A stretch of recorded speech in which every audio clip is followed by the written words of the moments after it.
Hello बच्चों, मैं साहिल sir स्वागत करता हूं आपका हमारे इस यूट्यूब चैनल के वीडियो में। तो बच्चों, मजा आ रहा है पेपर करने में? तुम्हारा भाई साहिल भैया सारा का सारा पेपर क्या कर दे रहा है, लीक कर दे रहे हैं। ठीक है, सारे के सारे क्वेश्चन आ जा रहे हैं, तो मजा तो आ ही रहा होगा तुम्हें क्वेश्चन करने में। ठीक है, पहली बार तुम्हें यूट्यूब पे ऐसा कोई बंदा दिखा होगा जो सारे के सारे पेपर बैक टू बैक क्या करे जा रहा है, लीक करे जा रहा है। सारे के सारे क्वेश्चन जो करवा रहा हूं वही के वही क्वेश्चन छपके आ जा रहे हैं तुम्हारे एग्जाम में। ठीक है, तो उसी तरीके से हम क्लास 11th की हिस्ट्री के 8 मार्क्स के क्वेश्चन को भी आज हम लीक करने वाले हैं। तो मैं तुम्हारे लिए लेकर आया हूं 8 मार्क्स के उन मोस्ट इंपोर्टेंट क्वेश्चन को जो तुम्हारे एग्जाम में एज इट इज ऐसे के ऐसे दिखाई देने वाले हैं। शब्द तक भी चेंज नहीं होगा, फिर तुम कहोगे वाह मजा आ गया इस बात को 11th का पेपर देके। ठीक है, आओ शुरू करते हैं अपने क्वेश्चन नंबर फर्स्ट से। ठीक है, तो देखो क्या कह रहा है क्वेश्चन नंबर फर्स्ट। तो बोल रहा है कि पश्चिमी रोमन साम्राज्य के पतन के कारणों का विश्लेषण कीजिए। जो पश्चिमी रोमन साम्राज्य है उसके पतन के क्या क्या कारण रहे। ठीक है, पश्चिमी रोमन साम्राज्य के पतन के क्या कारण रहे, इसके पतन में आंतरिक कमजोरियां और बाहरी दबावों दोनों की भूमिका का क्या करें, चर्चा करें। हमें रोमन साम्राज्य के पतन के कारण बताने हैं, इसके पतन में आंतरिक क्या कमजोरी रही, बाहरी क्या दबाव रहे, दोनों की भूमिका बतानी है। यानी कि दोनों ने क्या कर दिया, मिलकर रोमन साम्राज्य को पतन पे ला दिया, रोमन साम्राज्य को क्या कर दिया, खत्म कर दिया। चलिए सबसे पहले परिचय बात करेंगे। ठीक है ना, तो देखो पश्चिमी रोमन साम्राज्य में प्राचीन विश्व की सबसे संगठित और शक्तिशाली राजनीतिक व्यवस्था थी। जो पश्चिमी रोमन साम्राज्य है वो प्राचीन विश्व की सबसे संगठित, ऑर्गेनाइज और काफी पावरफुल, ठीक है, क्या था, एक एम्परर था। सम्राट ऑगस्टस के शासन में शांति और समृद्धि का काल स्थापित हुआ।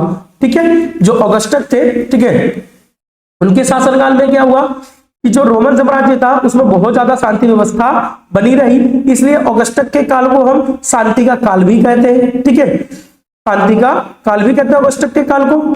लेकिन तीसरी शताब्दी से साम्राज्य आंतरिक संकटों से घिरने लगा। लेकिन जैसे ही तीसरी शताब्दी आया उसके बाद से रोमन साम्राज्य में, ठीक है, आंतरिक गड़बड़ियां चालू होने लग गई, प्रशासनिक अव्यवस्था आ गई, आर्थिक गिरावट आ गया, सामाजिक असंतुलन बढ़ गया और बाहरी आक्रमण जैसी घटनाएं धीरे धीरे क्या करती रही, रोमन साम्राज्य को कमजोर करती रही। और 476 ईस्वी में जर्मन नेता ओडेसर ने अंतिम सम्राट रोमुलस, जो हमारा रोमन साम्राज्य का जो अंतिम सम्राट था, ठीक है, रोमुलस, ठीक है, ऑगस्टुलस को हटाकर पश्चिमी रोमन साम्राज्य का क्या कर दिया, अंत कर दिया। तो ये महत्वपूर्ण पॉइंट है, इसको आप ऐड करोगे ना एग्जाम के अंदर तुम्हें पूरे के पूरे नंबर मिलेंगे। क्या नाम याद रखोगे, तो जर्मनी नेता थे, ठीक है ना, ओडेसर ने क्या किया, ठीक है, जो सम्राट रोमन साम्राज्य के जो अंतिम शासक थे, ठीक है, रोमुलस ऑगस्टुलस को क्या कर दिया, हटाकर और रोमन साम्राज्य का क्या कर दिया, अंत कर दिया। यह पतन अचानक नहीं हुआ बल्कि दीर्घकालिक प्रक्रिया थी। किसी भी चीज को खत्म तुरंत ही नहीं किया जाता है, वो धीरे धीरे क्या होती है, खत्म होती हुई चली जाती है। बात करते हैं महत्वपूर्ण कारणों की, ऐसे कौन कौन से कारण रहे जिससे क्या हुआ, रोमन साम्राज्य का पतन हो गया। तो देखिए पहला कारण याद करेंगे कि राजनीतिक अस्थिरता और सत्ता का संघर्ष। ठीक है, रोमन साम्राज्य में राजनीतिक अस्थिरता आ गई और सत्ता को लेकर काफी ज्यादा आपस में ही संघर्ष देखने को मिला। तो तीसरी शताब्दी में सम्राटों का तेजी से परिवर्तन हुआ। ठीक है, आपने पढ़ा था ना, तीसरी शताब्दी के बाद क्या हुआ, बहुत तेजी से सम्राट मारे गए। ठीक है, या बहुत तेजी से सम्राट क्या हुआ, बदलते गए, 25 सम्राट, ठीक है ना, मतलब कि बहुत जल्दी बदल गए। सेना अपने पसंदीदा सेनापति को सम्राट घोषित कर देती थी, सेना भी उसी को बनाती थी, ठीक है ना, जो उसका पसंदीदा सेनापति होता था। इससे शासन में स्थिरता नहीं रही, ठीक है, अस्थिरता आ गई। कई बार एक ही समय में दो सम्राट सत्ता का दावा करते थे। ठीक है, यानी कि 2 सम्राटों को लेकर, ठीक है, रोमन साम्राज्य में सत्ता को संघर्ष हो जाता था। सैन्य विद्रोह के कारण अपने सम्राटों की हत्या कर दी गई। ठीक है, सैन्य विद्रोह ने क्या कर दिया, सम्राटों की हत्या कर दी।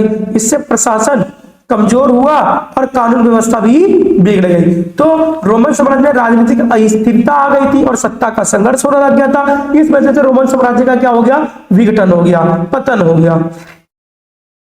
अब बात करते हैं, ठीक है, साम्राज्य का विभाजन। दूसरा कारण क्या है, दूसरा कारण है साम्राज्य का विभाजन। तो सम्राट डायक्लेशियन ने, ठीक है, सम्राट डायक्लेशियन ने प्रशासन सुधारने के लिए साम्राज्य को पूर्वी और पश्चिमी भागों में क्या कर दिया, बांट दिया। इसने क्या किया, डायक्लेशियन ने साम्राज्य का विभाजन कर दिया, साम्राज्य का विभाजन कर दिया डायक्लेशियन ने पूर्वी और पश्चिमी भागों में। बाद में कॉन्स्टेंटाइन ने राजधानी, ठीक है, रोम से हटाकर कॉन्स्टेंटिनोपोल यानी कि कुस्तुनतुनिया को बनाया। ठीक है, जो कॉन्स्टेंटाइन था, कॉन्स्टेंटाइन ने क्या राजधानी बनाया, रोम से हटाकर कॉन्स्टेंटिनोपोल बनाया, जिसका नाम क्या है, कुस्तुनतुनिया, जिसे आज हम इस्तांबुल के नाम से जानते हैं। ठीक है, पूर्वी भाग आर्थिक रूप से मजबूत था, लेकिन पश्चिमी भाग क्या हो गया, कमजोर था। परिणाम क्या निकला कि पश्चिमी साम्राज्य अकेला पड़ गया और आक्रमण का सामना करने में, ठीक है, कमजोर साबित हुआ। यानी कि जो भी बाहरी आक्रमण हुए रोमन साम्राज्य में, तो पश्चिमी साम्राज्य पर हुआ। किस पे हुआ, पश्चिमी साम्राज्य पे। और ये याद रखना, डायक्लेशियन ने क्या किया था, रोम को दो भागों में बांट दिया था, एक पूर्वी साम्राज्य और पश्चिमी साम्राज्य। और आर्थिक रूप से कमजोर कौन सा पड़ गया, पश्चिमी साम्राज्य पड़ गया। तीसरे पॉइंट की बात करते हैं, आर्थिक संकट और मुद्रा का अवमूल्यन। ठीक है, तो लगातार युद्ध और सेना के खर्च ने राजकोषीय खाली कर दिया। लगातार युद्ध ने और सेना के खर्च ने जो भी रेवेन्यू था वो सारा का सारा क्या हो गया, खत्म हो गया। सरकार ने सिक्कों में धातु की मात्रा कम कर दी, सरकार ने सिक्कों में बहुमूल्य धातुओं की मात्रा कर दी, इससे मुद्रा का मूल्य गिर गया और महंगाई बढ़ गई। ठीक है, यानी कि अब लोग पैसे को पूछ ही नहीं रहे।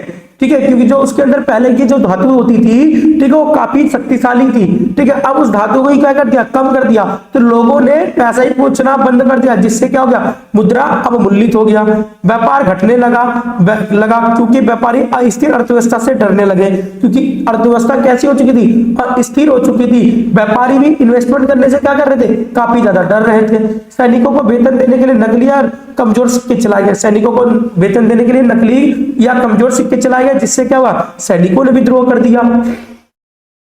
चौथा, भारी कर प्रणाली और किसानों की दुर्दशा। ठीक है, यानी कि जो रोमन साम्राज्य के जो सम्राट थे, उन्होंने अपना राजकोष को भरने के लिए भारी कर प्रणाली लगा दिया, और कुछ जिससे क्या हो गया, किसानों की दुर्दशा हो गई। राज्य की आय बनाए रखने के लिए किसानों पर भारी कर लगा दिया। ठीक है, छोटे किसान कर न चुका पाने के कारण अपनी भूमि छोड़कर जमींदारों के अधीन काम करने लगे। जो छोटे मोटे किसान थे, जिनके पास अपना खुद का भूमि था, वो भी उन्होंने क्या कर दिया, भूमि छोड़ दिया कि ले जाओ।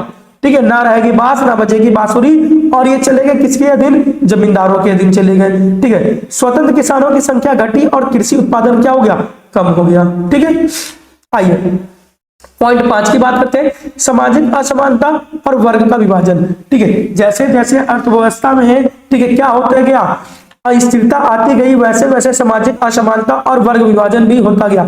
उच्च वर्ग विलासिता के जीवन बिताता था। देखो, कभी भी अमीर लोगों को किसी चीज का फर्क नहीं पड़ता है, अमीर लोगों को किसी चीज का घंटा फर्क नहीं पड़ता है कि साम्राज्य में क्या हो रहा है क्या नहीं, उनके पास पैसा रहता ही रहता है। ठीक है ना, तो उनको, ठीक है, कुछ फर्क नहीं पड़ेगा। लेकिन जो सामान्य और जनता गरीब लोग हैं, वो क्या असुरक्षित हो गए हैं। ठीक है ना, वो असुरक्षित, उनके पास पैसा नहीं है। बड़े भूस्वामी ने अपनी निजी सेनाएं बना ली है और स्थानीय स्तर पर शक्ति प्राप्त कर लिए, और यहाँ पर बड़े बड़े जो भूस्वामी है, जो सामंत है, वो भी क्या हो रहे हैं, मजबूत हो रहे हैं। ठीक है, केंद्रीय सत्ता की कमजोर कम पड़ गई, क्योंकि अब शक्तिशाली कौन हो रहे हैं, धीरे धीरे जमींदार शक्तिशाली हो रहे हैं। ठीक है, आइए 6 पॉइंट की बात करते हैं, तो सैन्य कमजोरी और विदेशी सैनिकों पर निर्भरता। यानी कि जो रोमन साम्राज्य था, वो धीरे धीरे उसकी सेना कमजोर होती चली गई और विदेशी सैनिकों पर निर्भर होते चला गया रोमन साम्राज्य। रोमन सेना पहले अनुशासित और मजबूत थी। रोमन की सेना कैसी थी, पहले अनुशासित थी, मजबूत थी, वेतनभोगी थी, लेकिन बाद में जर्मनी सैनिकों की भर्ती बढ़ गई। ठीक है, जब इनके सैनिक कम पड़ने लगे तो उन्होंने जर्मन से सैनिक सेना मंगाने लगे। इन सैनिकों की निष्ठा और साम्राज्य के प्रति कम थी। कई बार सैनिकों ने विद्रोह कर दिया, जिसमें आक्रमणकारियों से मिल गए। यानी कि जो जर्मन सेना बनाया गया, ये उतने ज्यादा ईमानदार नहीं थे, वो सम्राट के प्रति उतने ज्यादा निष्ठावान नहीं थे, और ये कभी कभी जो जर्मन सेना थी, वो आक्रमणकारियों के साथ भी दलाली, मतलब आक्रमणकारियों के साथ भी मिल जाती थी। ठीक है, अगला क्वेश्चन, पॉइंट नंबर 7 की बात करते हैं, बाहरी आक्रमण का दबाव। ठीक है, रोमन साम्राज्य का पतन होने का क्या कारण रहा, अगला, ठीक है, बाहरी आक्रमण। तो हूणों के आक्रमण से जर्मनिक जनजातियां रोमन सीमाओं में प्रवेश करने, जो जर्मन की जो जनजातियां थी, जो जर्मन की जनजातियां थी हूणों के आक्रमण से क्या करने लगी, प्रवेश करने लगी। ठीक है, 410 ईस्वी में विसिगोत नेता अलारिक ने रोम को लूट लिया। ठीक है, 410 ईस्वी में जो विसिगोत के जो नेता थे अलारिक ने क्या कर लिया, रोम को लूटा, और 455 में इसमें वेंडोलों ने हमला कर दिया। ठीक है, वेंडोलों ने क्या किया, हमला कर दिया। इन लगातार आक्रमणों ने साम्राज्य को अस्थिर कर दिया। अगला पॉइंट, पॉइंट नंबर 8, प्रशासनिक भ्रष्टाचार बढ़ गया और जनता का विश्वास भी कम हो गया। कि प्रशासन में, एडमिनिस्ट्रेशन में ठीक है करप्शन होने लग गया। प्रांतीय गवर्नर भ्रष्ट हो गए थे, वे जनता से अधिक कर वसूलने लगे थे और शोषण करते थे। जनता को राज्य से सुरक्षा और न्याय की अपेक्षा नहीं रही। अब जनता समझ गई कि ये राणे क्या है, भ्रष्टाचारी है, ये अपना खुद का पेट बस भरे रहे, हमारे साथ क्या ही न्याय करेंगे। ठीक है, जनता का साम्राज्य के प्रति क्या समर्थन कम हो गया। ठीक है, बात करते हैं ठीक है निष्कर्ष की, क्या निकल इस क्वेश्चन का निष्कर्ष क्या निकलता है। तो पश्चिमी रोमन साम्राज्य का पतन अनेक आंतरिक और बाहरी कारणों से संयुक्त परिणाम था। ठीक है, जो रोमन साम्राज्य है उसका जो पतन हुआ केवल आंतरिक कारण से नहीं हुआ बल्कि बाहरी कारण से भी हुआ। राजनीतिक अस्थिरता आ गई थी, आर्थिक संकट उत्पन्न हुए, सामाजिक असमानता ने इसे अंदर से क्या कर दिया, काफी ज्यादा कमजोर कर दिया, और बाहरी आक्रमणों ने अंतिम आघात दिया। यह घटना यूरोप में मध्यकाल की शुरुआती का संकेत बनी। ठीक है, तो ये क्वेश्चन का क्या था, तुम्हारा निष्कर्ष था। ऐसे तुम एग्जाम में लिखकर आओगे ना, ठीक है, तुम्हारे 8 में से 8 मिलेंगे, तुम्हारे 0.0 नंबर भी नहीं कर सकते हैं। ठीक है, आगे बात करते हैं क्वेश्चन नंबर 8, क्वेश्चन नंबर 2 की। ठीक है, तो देखो क्या बोला क्वेश्चन नंबर 2, रोमन राजनीतिक प्रणाली की विशेषताओं की समीक्षा कीजिए। आपको रोमन के जो पॉलिटिकल सिस्टम था उसके बारे में आपको ठीक है विशेषता बतानी है, और हमें बताना है कि जो सम्राट है और जो सेना है, और जो सम्राट है, जो सीनेट है और सेना है, तीनों मिलकर किस प्रकार प्रशासन के साम्राज्य की स्थिरता में योगदान देते हैं। ठीक है, तो हमें तीनों के भी योगदान के बारे में बताना है। तो सबसे पहले हम रोमन साम्राज्य की प्रणाली के बारे में देखते हैं। तो पहला तुम्हारा परिचय है कि रोमन साम्राज्य प्राचीन विश्व की सबसे संगठित और प्रभावशाली राजनीतिक व्यवस्था में से एक था। प्रारंभ में रोम का गणराज्य रिपब्लिक था। शुरू में ठीक है जूलियस सीजर के शासनकाल में ठीक है प्रारंभ में जो रोमन साम्राज्य था वो क्या था, एक रिपब्लिक था जहां सीनेट और मजिस्ट्रेट शासन चलाते थे। ठीक है, रिपब्लिक के समय कौन शासन चलाता था, सीनेट चलाते थे। लेकिन गृह युद्धों के बाद ऑगस्टस ने 27 ईसा पूर्व में साम्राज्य की स्थापना की, जिसे प्रिंसिपेट नाम दिया। तो प्रिंसिपेट की स्थापना किसने किया था, तो सम्राट ऑगस्टस ने किया था 27 ईसा पूर्व में। ठीक है, यद्यपि बाहरी रूप से गणतांत्रिक संस्थाएं बनी रही, पर वास्तविक शक्ति सम्राट के हाथों में केंद्रित हो गई। शक्ति किसके हाथों में चली गई, सम्राट के हाथों में चली गई। पहले शक्ति किसके हाथों में थी, तो पहले शक्ति सीनेटो गण राज्य के दौरान सीनेट के हाथों में थी। शक्ति किसके हाथों में थी, शक्ति सीनेट के हाथ में थी। लेकिन जब ऑगस्टस ने प्रिंसिपेट की स्थापना की तो शक्ति किसके हाथों में चली गई, सरकार शासन के हाथों में चली गई, सम्राट के हाथों में चली गई। रोमन राजनीतिक व्यवस्था सम्राट, सीनेट और सेना, तो रोमन राजनीतिक व्यवस्था सम्राट, सीनेट और संगठित प्रशासनिक तंत्र पर आधारित थी। ठीक है, यही व्यवस्था रोमन साम्राज्य की दीर्घकालीन स्थिरता का क्या बनी, आधार बनी। इसी सम्राट, सीनेट और सेना की वजह से ही रोमन साम्राज्य इतना ज्यादा फला फूला। चलिए बात करते हैं इसकी विशेषताओं की। ठीक है ना, तो देखिए, तो पहले संगठित प्रांतीय प्रशासन था। जो इसका जो प्रांतीय प्रशासन था वो काफी ज्यादा संगठित था। तो रोमन साम्राज्य एक विशाल था, इसलिए इसे कई प्रांतों में बांटा गया था। प्रत्येक प्रांत में एक गवर्नर की क्या किया जाता था, नियुक्ति किया जाता था। गवर्नर क्या करता था, कर वसूलता था, न्याय करता था और शांति बनाए रखने में ठीक है योगदान देता था। उदाहरण के लिए देखा जाए तो कॉन्स्टेंटाइन ने प्रशासन को संगठित किया और नई राजधानी कॉन्स्टेंटिनोपोल यानी कि कुस्तुनतुनिया को बनाया। ठीक है, तो एक इसकी क्या थी महत्वपूर्ण विशेषता, संगठित प्रशासन। ठीक है, प्रांतीय प्रशासन था। संगठित कर प्रणाली, तो राज्य की आय का मुख्य स्रोत कर था। ठीक है, राज्य को सारा पैसा कहां से मिलता था, टैक्स से मिलता था। यह भूमि कर हो सकता था, व्यापार पे कर हो सकता था, अन्य शुल्क हो सकते थे। यह कर सेना, सड़कों और सार्वजनिक निर्माण कार्यों पर क्या किया जाता था, खर्च किया जाता था। रोमन सड़कों और जल सेतुओं का निर्माण इसी आय से हुआ था। ठीक है, आइए रोमन कानूनी व्यवस्था की बात करते हैं। ठीक है, तो रोमन कानून अत्यंत विकसित और संगठित था। कानून लिखित रूप से होते थे और नागरिकों को न्याय पाने का अधिकार था। इसी कानून प्रणाली ने बाद में यूरोपियों की आधुनिक कानून व्यवस्था को क्या किया, काफी ज्यादा प्रभावित किया। उदाहरण के नागरिक और गैर नागरिकों के लिए अलग अलग क्या किए गए, कानून बनाए गए थे। ठीक है,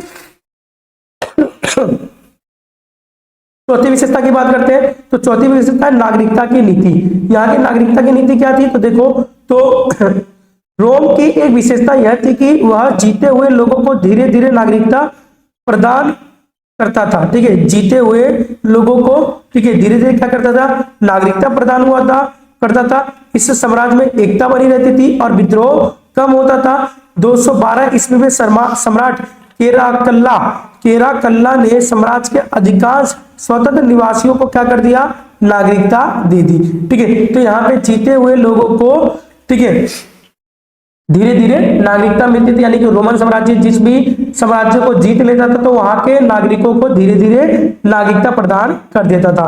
केंद्रीकरण था और सम्राट की धार्मिक भूमिका, तो देखिए तो सम्राट को धार्मिक प्रमुख माना जाता था। वह राज्य के धार्मिक अनुष्ठानों का क्या करता था, नेतृत्व करता था। इससे सत्ता को वैधता मिलती थी। क्या मिलती थी, सत्ता को वैलिडिटी मिलती थी। कॉन्स्टेंटाइन ने ईसाई धर्म का संरक्षण दिया, जिससे राजनीतिक और धर्म का संबंध क्या हुआ, काफी ज्यादा मजबूत हुआ।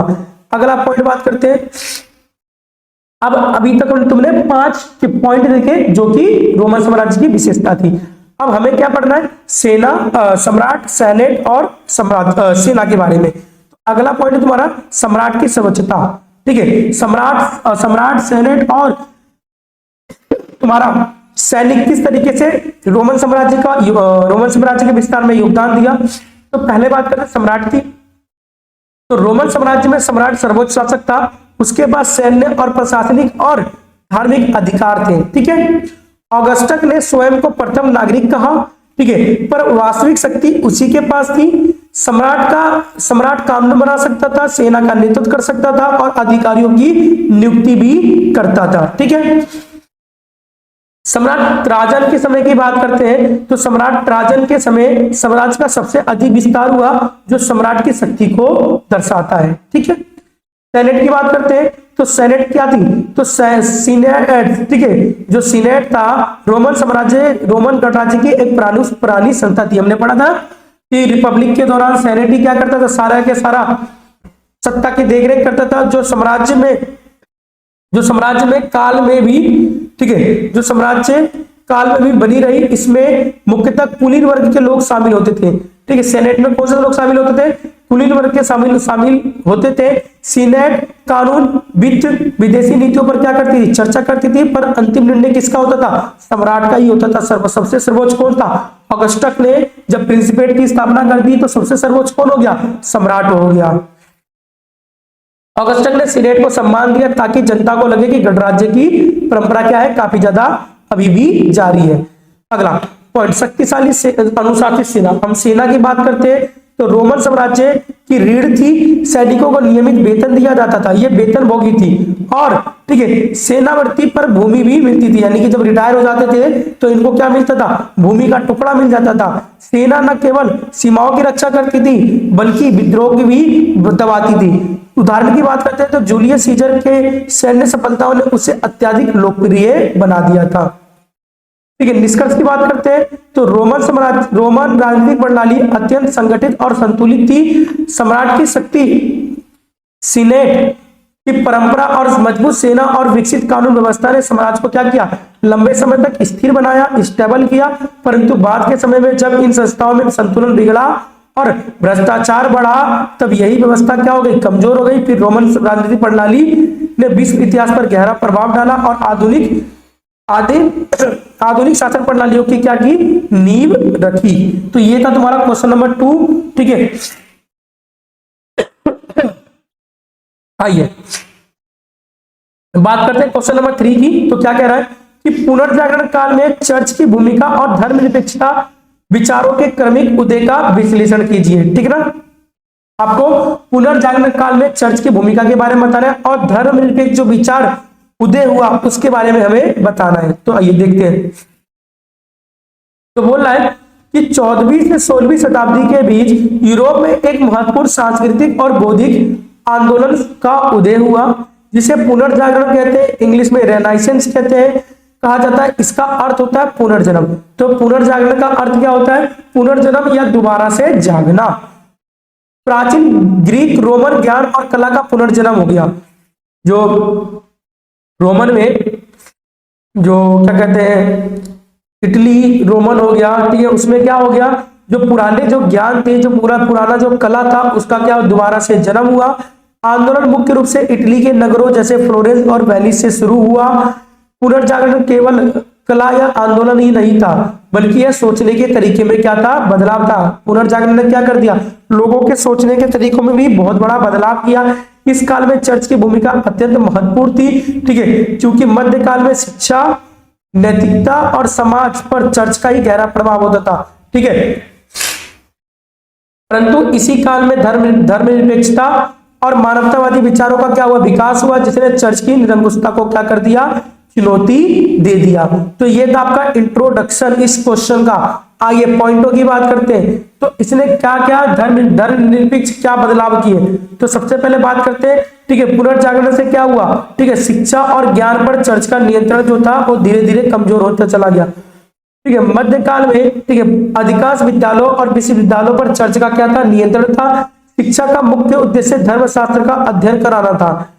पेरिस और बेलोगेना, ठीक है, बेलोगेना जैसे विश्वविद्यालयों में धार्मिक अध्ययन प्रमुख था, ठीक है। परिणाम स्वरूप ज्ञान धार्मिक सीमाओं में बंधा हुआ था। तो ज्ञान जो था वो केवल धार्मिक सीमाओं में बांधा गया था। चर्च के द्वारा जो शिक्षा दी जाती थी वो केवल धार्मिक शिक्षा लोगों को दी जाती थी।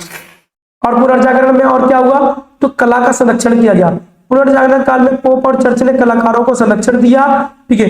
पोप जूलियस द्वितीय ने एक महान कलाकार जिसका नाम था माइकल एंजेलो से सिस्टीन चैपल की छत पर क्या करवाया, चित्रकारी भी करवाया, ठीक है। इससे कला का विकास हुआ, परंतु कला धीरे धीरे धार्मिक विषयों से आगे बढ़कर मानवीय विषयों की ओर भी चली गई। तो चर्चों ने क्या किया, कला का संरक्षण किया, ठीक है ना। अगला पॉइंट की बात करते हैं। तो मानवता इस काल में क्या हुआ, पुनर्जागरण काल में मानवतावाद का क्या उदय हुआ, मानवतावाद का उदय हुआ। तो मानवतावादियों ने मनुष्य और उसकी क्षमताओं को महत्व दिया, ठीक है। तो ये मानवतावादी क्या होते हैं, मानवतावादी वो होते हैं जो लोगों को पढ़ते हैं, लोगों के बारे में ज्ञान रखते हैं, ठीक है, लोगों को समझने की कोशिश करते हैं, उनको हम कहते हैं मानवतावादी, ठीक है।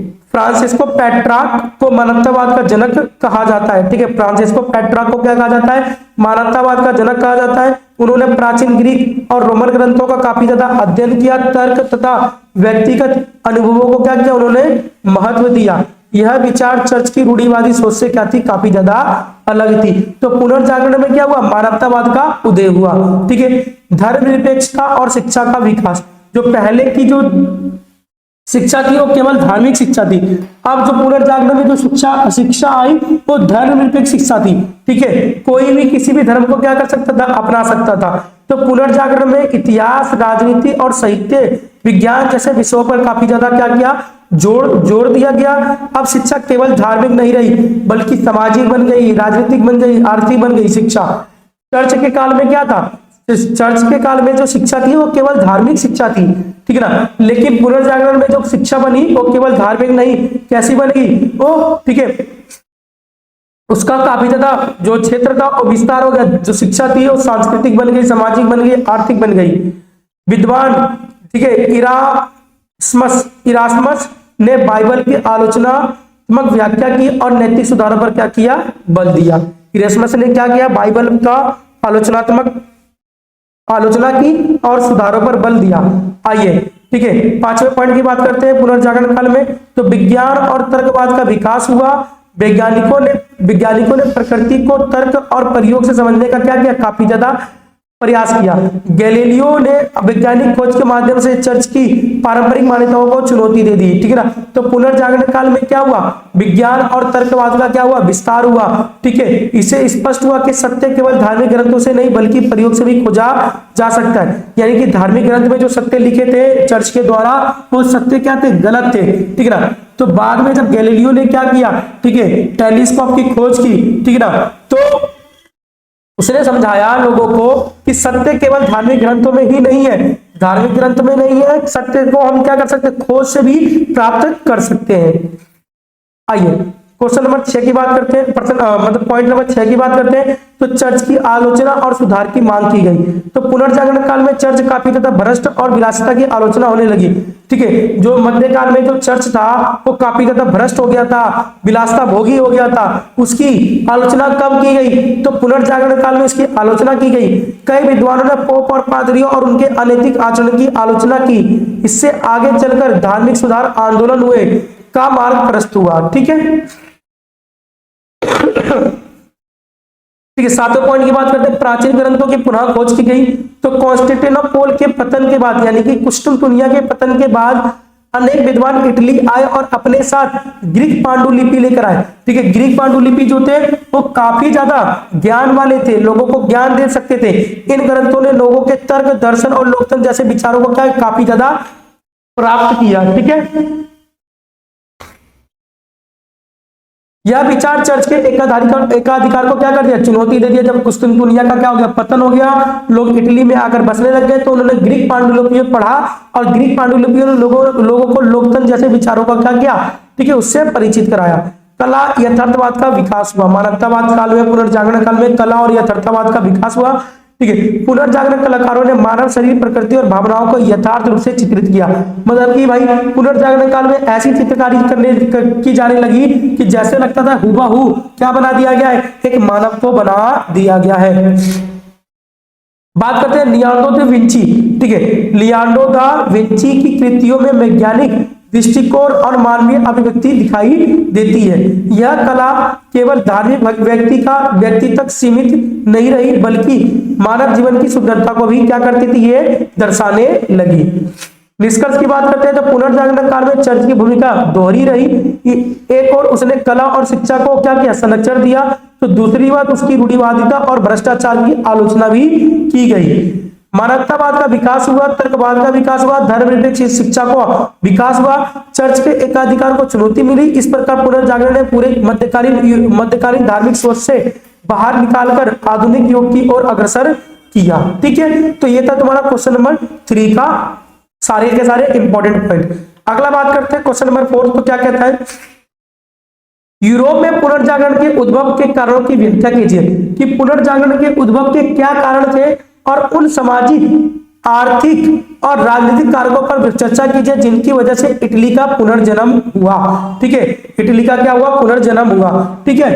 तो बात करते हैं इटली का पुनर्जन्म, ठीक है, क्योंकि इटली का तो पतन हो चुका था जब, ठीक है, जब सेनेट के अंदर जब अन्य जैसे कि जर्मन को शामिल किया जाना लग गया सेनेट के अंदर, अफ्रीका के लोगों को शामिल किया जाने लगा सेनेट के अंदर, तो इटली के जो सेनेट थे, जो जमींदार थे, उनका महत्व घटता हुआ चला गया और इटली का पतन हो गया। तो हमें बताना कि पुनर्जागरण काल में इटली का कैसे दोबारा से पुनर्जन्म हुआ। तो पुनर्जागरण काल का अर्थ है, और मैंने आपको बताया, ठीक है, पुनर्जन्म अर्थात प्राचीन ग्रीक और रोमन कला और संस्कृति का पुनः जागरण हुआ। यह आंदोलन 14वीं से 16वीं शताब्दी के बीच यूरोप में विकसित हुआ। इसका आरंभ कहां से शुरू हुआ, इटली में हुआ, फ्लोरेंस और वेनिस से, ठीक है। पुनर्जागरण केवल सांस्कृतिक परिवर्तन नहीं था बल्कि यह सामाजिक और आर्थिक और राजनीतिक बौद्धिक परिवर्तनों का भी संयुक्त परिणाम था, ठीक है। आइए इसके कारणों की व्याख्या करते हैं, ठीक है ना। तो इटली की भौगोलिक स्थिति और व्यापारिक समृद्धि देखते हैं। सबसे पहले तो हम इटली भूमध्य सागर के मध्य में स्थित था, जिससे पूर्वी देशों के साथ व्यापार करना काफी आसान था। वेनिस और जेनोवा जैसे नगर व्यापारिक रूप से अत्यधिक समृद्ध हुए। व्यापार से प्राप्त धन ने कला और शिक्षा को संरक्षण दिया। इटली के अंदर व्यापार से जो धन प्राप्त हुआ वो कला और शिक्षा को क्या किया, संरक्षण दिया, उसको कंजर्व किया। इस आर्थिक समृद्धि ने बौद्धिक जागरण का क्या किया, आधार तैयार किया, ठीक है। आइए इटली के कुछ समृद्ध नगरों का क्या हुआ, विकास हुआ। तो इटली में फ्लोरेंस और वेनिस, मिलान जैसे स्वतंत्र नगर राज्य विकसित हुए। ठीक है, इन नगरों में स्वतंत्र सोच और प्रतिस्पर्धा का वातावरण था। ठीक है, फ्लोरेंस में मेडिसी परिवार ने कलाकारों और विद्वानों को क्या किया, संरक्षण दिया। इससे साहित्य, चित्रकला और वास्तुकला का क्या हुआ, विकास हुआ और इटली का पुनर्जन्म हुआ, मध्यम वर्ग का उदय हुआ। ठीक है, इटली के अंदर क्या हुआ, पुनर्जागरण काल में मध्यम वर्ग का उदय हुआ। व्यापार बैंकिंग विकास से एक नया मध्यम वर्ग उभरा। ठीक है, मिडिल क्लास वर्ग उभरा। यह वर्ग शिक्षित थे, प्रगतिशील था, चर्च की कठोर धार्मिक मान्यताओं से संतुष्ट नहीं थे।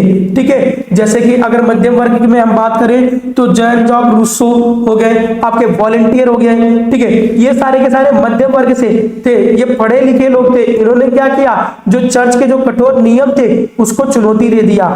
व्यापारियों ने कलाकारों को संरक्षण देकर समाज में प्रतिष्ठा प्राप्त कर ली। इस वर्ग ने मानवतावाद को काफी ज्यादा क्या किया, बढ़ावा दिया। अगला बात करते हैं पॉइंट नंबर 4 की, तो प्राचीन ग्रीक रोमन ग्रंथों की पुनः खोज की गई। ठीक है, क्योंकि ग्रीक जो रोमन ग्रंथ थे वो काफी ज्यादा, ठीक है, शिक्षा देने वाले थे। तो 1453 में कॉन्स्टेंटिनोपल के पतन के बाद, कुस्तुनतुनिया के पतन के बाद अनेक विद्वान इटली आए और अपने साथ ग्रीक पांडुलिपियां लेकर आए। इन ग्रंथों में दर्शन, विज्ञान और लोकतंत्र के विचार शामिल थे। ठीक है, फ्रांसिस्को पेट्रार्क ने प्राचीन साहित्य का अध्ययन किया और मानवतावाद का विस्तार किया। इससे लोगों का ध्यान धार्मिक विषयों से हटकर मानवीय विषयों की ओर जाने लग गया। अगला, छापे खाने का आविष्कार हुआ। 15वीं शताब्दी में मुद्रण कला के विकास से पुस्तकों का तेजी से प्रसार हुआ। अब ज्ञान केवल चर्च तक ही नहीं, अमीर वर्ग तक ही सीमित नहीं रहा। बाइबल और अन्य ग्रंथों की प्रतियां बड़ी संख्या में छपने लगी।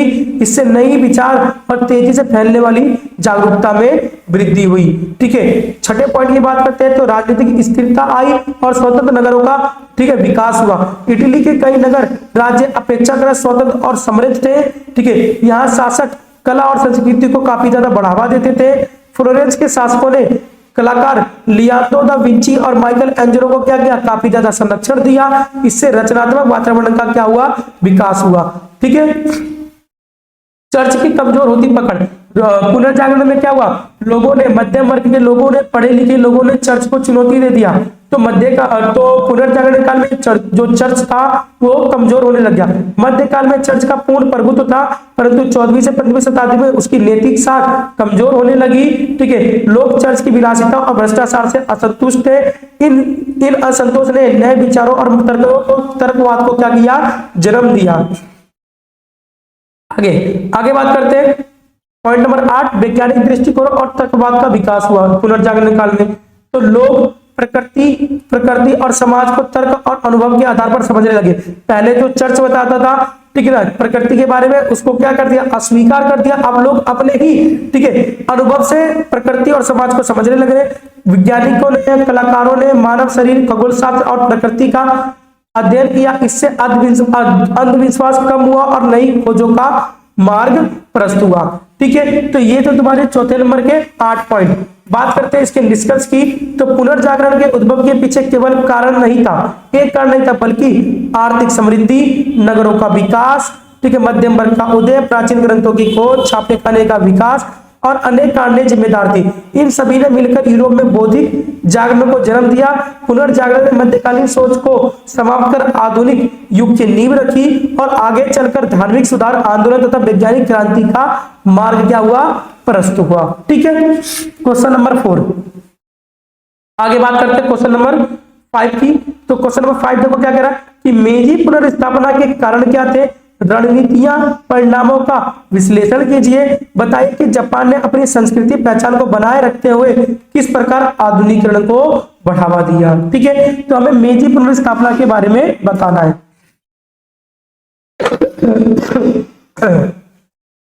तो चलिए,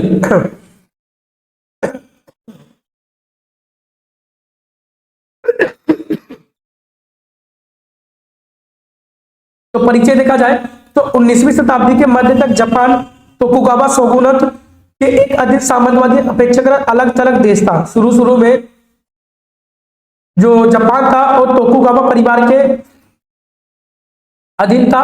लगभग 250 वर्षों तक जापान ने साकुकु देश बंद की नीति अपनाई, जिससे विदेशी देशों से सीमित संपर्क था, यानी कि तोकुगावा परिवार ने क्या किया, साकोकू देशबंद की नीति अपनाई, जिससे जापान अन्य देशों से काफी ज्यादा अलग थलग रहा। ठीक है, लेकिन 1853 में अमेरिकी नौसेना अधिकारी कमांडर मैथ्यू पेरी जापान पहुंचा और जापान को अपने बंदरगाह खोलने के लिए मजबूर किया। इससे जापान को अपनी सेना और तकनीक को अपनी सेना और तकनीकी कमजोर का एहसास हुआ। ठीक है, कि कोई दूसरा बंदा आके हमें क्या कर रहा है, धमकी दे रहा है कि तुम क्या करो, ठीक है, अपने बंदरगाह खोल लो और तुम अमेरिका से व्यापार करो। तो इससे क्या हुआ, जो जापान था, तो जापान के लोगों को लगा कि हम काफी ज्यादा सैनिक रूप से कमजोर है, टेक्नोलॉजी रूप से भी हम कमजोर है। तो 1868 में सम्राट मेजी के नेतृत्व में तोकुगावा शोगुनगत को हटाकर सम्राट की पुनः सत्ता स्थापित की गई। इस घटना को मेजी पुनर्स्थापना कहा जाता है। यह जापान के इतिहास का निर्णायक मोड़ था, जिसने उसे एक आधुनिक औद्योगिक राष्ट्र में क्या कर दिया, बदल दिया। ठीक है ना, तो ये था मेजी पुनर्स्थापना। अब इसके आगे कारणों की बात करते हैं। तो कारण क्या रहे, तो तोकुगावा शोगुन का अंत, सम्राट की सत्ता की बहाली। तोकुगावा परिवार का क्या हो गया, अंत हो गया और सम्राट सत्ता पर आ गया। तो तोकुगावा शासक वास्तविक सत्ता चलाते थे, ठीक है, और सम्राट केवल प्रतीकात्मक प्रमुख था। 1868 में युवा नेताओं ने शोगुन को हटाकर मेजी को दोबारा से स्थापित कर दिया। ठीक है, इसका परिणाम हुआ कि जापान में राजनीतिक एकता और केंद्रीकरण की शुरुआत हुई। ठीक है, पश्चिमी शक्तियों का दबाव और असमान संधियां। ठीक है, तो कमांडर पेरी के आगमन 1853 के बाद 1854 की कानागावा की संधि हुई, जिससे जापान को अपने बंदरगाह क्या करने पड़े, खोलने पड़े। ठीक है, अब जो जापान ने देशबंदी की नीति अपना रखी थी, उसे धीरे धीरे तोड़ना पड़ा। अमेरिका और यूरोपीय देशों ने असमान व्यापारिक संधियां स्थापित की। जापान को एहसास हुआ कि यदि वह आधुनिक नहीं बना तो वह उपनिवेश बन सकता है, उसे कोई भी कब्जा कर सकता है। इसलिए उसने क्या कर दिया, अन्य देशों के लिए अपने बंदरगाहों को खोल दिया। सामंती व्यवस्था का अंत किया। जमींदारों, जिसे दाइम्यो के नाम से या और समुराई वर्ग की शक्ति को समाप्त कर दी गई। जागीरों सरकार के अधीन कर दी गई। जो जागीर थे उसको सरकार के अधीन कर दिया गया। ठीक है, परिणाम हुआ कि केंद्रीकृत राष्ट्रीय राज्य की स्थापना हुई और समान कानून लागू किए गए। सेना का आधुनिकीकरण किया गया।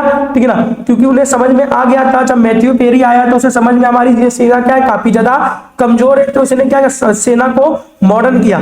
तो समुराई आधारित सेना समाप्ति कर राष्ट्रीय सेना बनाई गई। जर्मनी और फ्रांस के सैन्य मॉडल को अपनाया गया। सभी युवकों के लिए अनिवार्य सैनिक सेवा को क्या कर दिया, लागू कर दिया। जो भी 20 साल का होगा वो सेना में भर्ती होगा। ठीक है, जापान ने 1905 में रूस को हराकर अपनी सैन्य शक्ति को साबित कर दिया कि हम बहुत ज्यादा ताकतवर है। ठीक है, 5वें पॉइंट की बात करते हैं, औद्योगिकरण और आर्थिक विकास।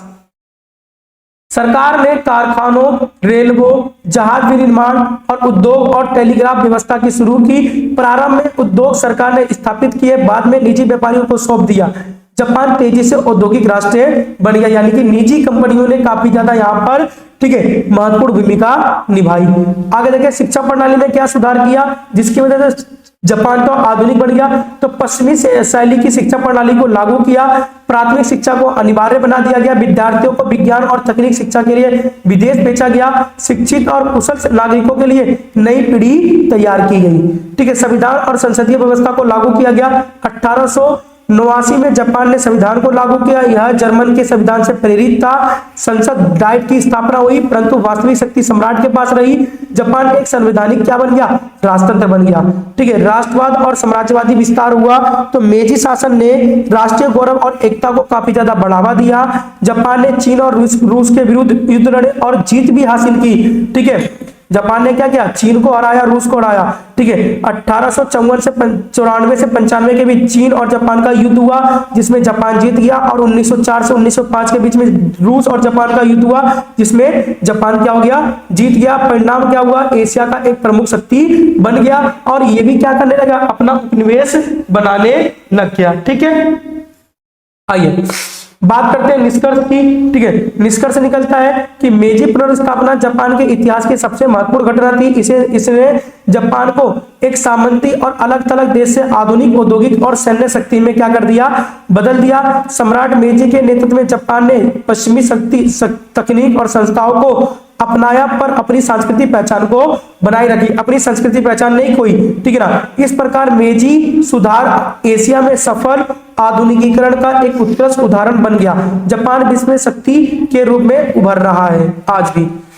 प्रश्न नंबर 6 की बात करते हैं। तो प्रश्न नंबर 6 देखो क्या है कि चीन और जापान दोनों ने पश्चिमी चुनौतियों का सामना किया, ठीक है ना। चीन ने भी पश्चिमी चुनौतियों का सामना किया, जापान ने भी पश्चिमी चुनौतियों का सामना किया, लेकिन उनकी प्रतिक्रियाओं ने उनके भाग्य को अलग अलग रूप आकार दिया। इस कथन का क्या करना है, मूल्यांकन करना है। एक ने तो क्या कर लिया, अपना विकास कर लिया, और एक क्या रहा, उन पश्चिमी चुनौतियों का सामना सही तरीके से नहीं कर पाया। इसके बारे में हमें बताना है। तो देखिए परिचय देखते हैं। सबसे पहले तो 19वीं शताब्दी में एशिया के दो बड़े देश चीन और जापान को पश्चिमी शक्तियों की बढ़ती साम्राज्यवादी नीति का सामना करना पड़ा। औद्योगिक क्रांति के बाद यूरोपीय देशों और अमेरिका ने एशिया बाजार और संसाधनों पर क्या कर लिया, नियंत्रण स्थापित करना शुरू कर दिया। चीन और जापान दोनों पर पश्चिमी का दबाव पड़ा, परंतु दोनों की प्रतिक्रिया क्या थी, अलग अलग थी। जहां जापान ने तेजी से आधुनिकीकरण को अपनाया, वहीं जापान सुधारों में पीछे। जापान ने क्या किया, आधुनिकीकरण को अपना लिया, लेकिन चीन ने क्या, सुधारों से पीछे रह गया।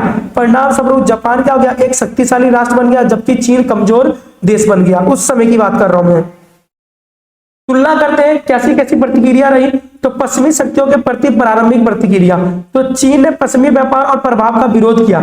चीन ने क्या किया, विरोध किया कि हम व्यापार नहीं करेंगे। उदाहरण, अफीम व्यापार के विरोध में चीन ने कठोर कदम उठाए, जिससे 1839 से 42 का अफीम युद्ध हुआ और ब्रिटेन ने चीन को क्या कर दिया, हरा दिया। वहीं पर अगर जापान की बात करते हैं तो 1853 में कमांडर मैथ्यू पेरी के दबाव के बाद स्थिति को समझा और सुधार की दिशा में कदम बढ़ाया। चीन ने क्या कर दिया, मना कर दिया कि हम व्यापार नहीं करेंगे, लेकिन जापान ने क्या किया, अपने सुधारों की दिशा में क्या किया, कदम बढ़ाया कि हम व्यापार करेंगे लेकिन धीरे धीरे करेंगे, ठीक है। असामान्य संधियों का प्रभाव, ठीक है। अफीम युद्ध के बाद चीन को नानकिंग की संधि का स्वीकार करनी पड़ी, जिससे कई बंदरगाह विदेशी व्यापार के लिए खोलने पड़े। चीन की संप्रभुता क्या हो गई, कमजोर हो गई। जापान ने 1854 की कानगावा की संधि की, पर उसने इसे अपनी कमजोरी समझकर सुधार कर दिया, ठीक है। चीन ने क्या किया, अपने आप को कमजोर समझ के अपने आप को मजबूत करने की जापान ने अपनी कमजोरी को समझा कानगावा की संधि में और अपने आप को मजबूत करने की कोशिश की, लेकिन चीन नहीं कर पाया अपने आप को मजबूत, ठीक है ना। वो अपनी संप्रभुता खोता चला गया, ठीक है। अगला बात करते हैं नेतृत्व और राजनीतिक इच्छा शक्ति। चीन में किंग वंश के शासक कमजोर और परंपरावादी थे, ठीक है। सुधारों का प्रयास हुआ पर वह सीमित और धीमी था, ठीक है। लेकिन जापान में सम्राट मेजी के नेतृत्व में एक मजबूत युवा नेताओं ने साहसिक सुधार किए, ठीक है। सामंती व्यवस्था में परिवर्तन हुआ। चीन ने अपने पारंपरिक व्यवस्था को पूरी तरह से समाप्त नहीं कर पाया। इसके विपरीत जापान ने तोकुगावा शोगुन पद को समाप्त कर दिया, ठीक है, और जापान ने केंद्रीकृत राष्ट्रीय राज्य को बनाया। सैन्य सुधार देखते हैं दोनों में कैसे सैन्य सुधार किए। चीन की सेना पारंपरिक और कमजोर थी। अफीम युद्ध और बाद में जापान से हार, ठीक है, इसकी कमजोरी का उजागर हुआ, ठीक है। पहले मतलब जो चीन की जो सेना थी वो काफी कमजोर थी, इसका उजागर कब हुआ, अफीम युद्ध में हुआ, जब चीन क्या हुआ, ब्रिटेन से हार गई। जापान ने जर्मनी और फ्रांस के मॉडल पर आधुनिक सेना बनाई और अनिवार्य सेना सेवा लागू कर दिया कि जो 20 साल का हो जाएगा उस सेना में क्या होगा, भर्ती होगा। 1905 में अपनी सेना के बदौलत उसने क्या किया, रूस को हराया, ठीक है। बात करते हैं औद्योगिकरण की गति कैसे रही। जो चीन में उद्योग सीमित स्तर पर विकसित हुए, राज्य और समाज में व्यापक परिवर्तन नहीं हुआ। जापान ने रेलवे बनाया, जहाज का निर्माण किया, कारखाने और बैंक प्रणाली विकसित किया। सरकार ने प्रारंभिक उद्योग स्थापित किया और बाद में निजी हाथों में दे दिया। सरकार ने क्या किया, पहले अपना नियंत्रण रखा, फिर बाद में निजी कंपनियों को दे दिया। शिक्षा और व्यवस्था, बौद्धिक सुधार। चीन ने पारंपरिक कन्फ्यूशियस शिक्षा प्रणाली लंबे समय तक जारी रखी। जो चीन में जो शिक्षा प्रणाली चलती थी वो कन्फ्यूशियसवाद चलती थी, ठीक है, जो पारंपरिक थी, ठीक है। जापान ने पश्चिमी शैली की शिक्षा को लागू किया और छात्रों को विदेश भेजा। जापान में वैज्ञानिक और तकनीकी ज्ञान तेजी से क्या हुआ, बढ़ा। अगर अंतिम परिणाम की बात करते हैं तो चीन विदेशी शक्तियों के प्रभाव में आ गया, आंतरिक विद्रोह हुआ और कमजोर हो गया। जापान एशिया की पहली आधुनिक औद्योगिक और सैन्य शक्ति बनकर उभरी, ठीक है। तो ये थे आपके 8 पॉइंट। 1905 में रूस जापान का युद्ध हुआ, जीत ने जापान को विश्व शक्ति के रूप में स्थापित कर दिया। निष्कर्ष क्या निकलता है, तो चीन और जापान दोनों ने पश्चिमी चुनौतियों का सामना किया, परंतु उनकी प्रतिक्रिया क्या थी, अलग अलग थी। चीन परंपरागत रूप से व्यवस्था को बनाए रखने की कोशिश की, सुधारों में धीमा रहा जिससे वह कमजोर होता गया। इसके विपरीत जापान ने मेजी पुनर्स्थापना के माध्यम से तेजी से व्यापक सुधार किए जिससे वह आधुनिक और शक्तिशाली राष्ट्र बन गया। इस प्रकार 19वीं शताब्दी में जापान की सक्रिय और दूरदर्शी नीति ने उसे सफलता दिलाई, जबकि चीन धीमी गति और सीमित प्रतिक्रिया से पतन का कारण बन गया। ठीक है, तो बच्चों ये तो तुम्हारे हिस्ट्री के, ठीक है, 6 मोस्ट इंपॉर्टेंट क्वेश्चन जो तुम्हें as it is question paper में दिखाई देंगे, क्योंकि तुम्हारे 6 क्वेश्चन आते हैं 8 नंबर वाले, जिसमें से तुम्हें केवल 3 करने होते हैं, तो 6 के 6 क्वेश्चन आपको इसी तरीके से उसमें दिखाई देने वाले हैं। बस आप उनके क्या करिए, पॉइंटों को याद रखिए, एक्सप्लेनेशन को समझिए। ठीक है, अगर हाँ वीडियो अच्छी लगी हो, ठीक है, कंटेंट पसंद आया हो तो वीडियो को लाइक करना, चैनल को सब्सक्राइब करना और अपने दोस्तों को शेयर करना मत भूलना। इसी तरीके से मैं बढ़िया से बढ़िया कंटेंट तुम्हें लाकर प्रोवाइड करते रहूंगा। ठीक है, क्योंकि मैं चाहता हूं कि तुम्हारे हिस्ट्री के अंदर 100 में से 100 आए। ठीक है, समझ में आया? तो मिलते हैं अगले नेक्स्ट वीडियो में बहुत ही जल्द।